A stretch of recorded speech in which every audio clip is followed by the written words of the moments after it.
Okay, really quickly, I want to talk about something that we call redox reactions. Now, for those of you who are taking or have currently or have recently taken chemistry, you know what these are. But if you haven't, or you don't remember, it's all right. I'm going to explain. Redox, where does this come from? It is a combination of reduction and oxidation. And we put reduction and oxidation together and get redox. Okay. So that's great. What does that mean? So reduction, if I could type, is adding an electron. Oxidation is the opposite of that. It's losing an electron. Now, for those of you who are thinking, but shouldn't reduction be losing an electron because it's being reduced? I don't understand. I know. Okay, remember that electrons have a negative charge. Okay, remember the other thing in the other subatomic particles that are charged are protons. They have a positive charge. The electron has a negative charge. So when you add an electron, you are reducing the overall charge of the atom or the molecule.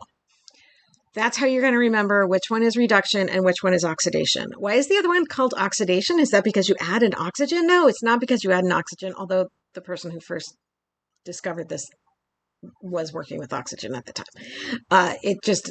A lot of times you add an oxygen when something is oxidated. So that's where that comes from. Reduction and oxidation always go together. We never leave electrons flying around willy-nilly unsupervised. Okay, they always go from one atom to another. So oxidation and reduction always go together. All right, so that's easy enough.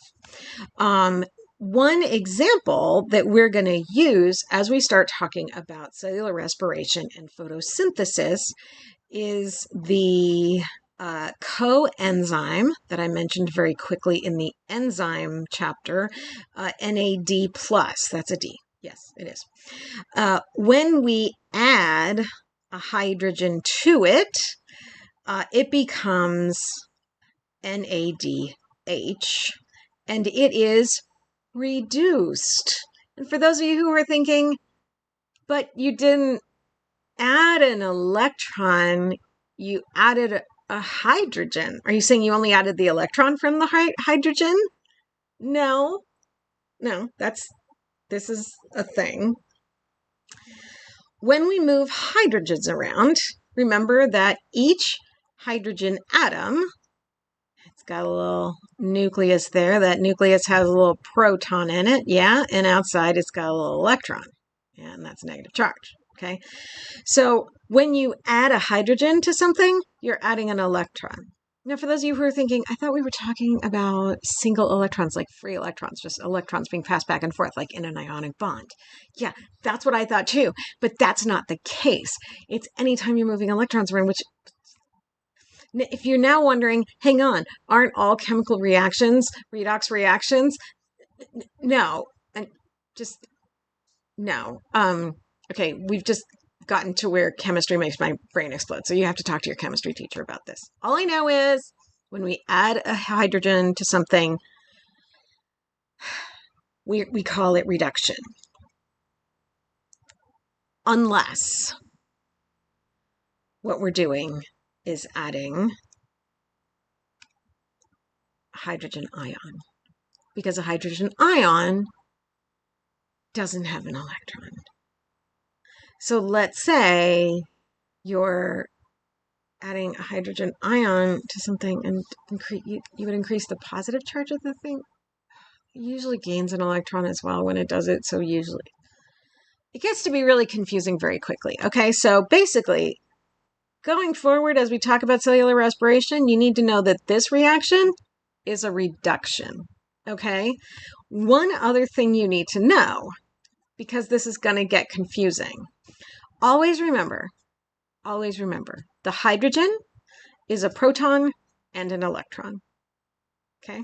Because chemists, they kind of like to just talk about the subatomic particles and not the whole hydrogen. It's just a little rude, honestly, but whatever. So when we have just a hydrogen ion with the positive charge, that is often called a proton. I know. It's also got a neutron in there somewhere in that nucleus, right? But yeah, we don't care about that because it doesn't have a charge, so it's not really doing anything. So a lot of times we talk about the hydrogen ion by itself as a proton. Okay? But in this case, we're going to call NADH or NAD an electron carrier because it's carrying the hydrogen. Is it also a proton carrier? Yeah, because it's taking the whole freaking hydrogen. Okay. Now, when we get to the kind of end of cellular respiration, we're actually going to take the electron and the proton and send them in different directions and do different things with them before we put them back together into a hydrogen atom. Okay, so it is actually important depending on which aspect of the whole process we're talking about, whether we're talking about the electron or the proton, which is why NADH, sometimes called an electron carrier and sometimes called a proton carrier, even though it's carrying both. Okay, redox reactions happening all the time, moving electrons around, reduction, adding an electron, reducing the charge of the thing, oxidation, losing an electron, increasing the charge of the thing. That's what you need to know about redox reactions.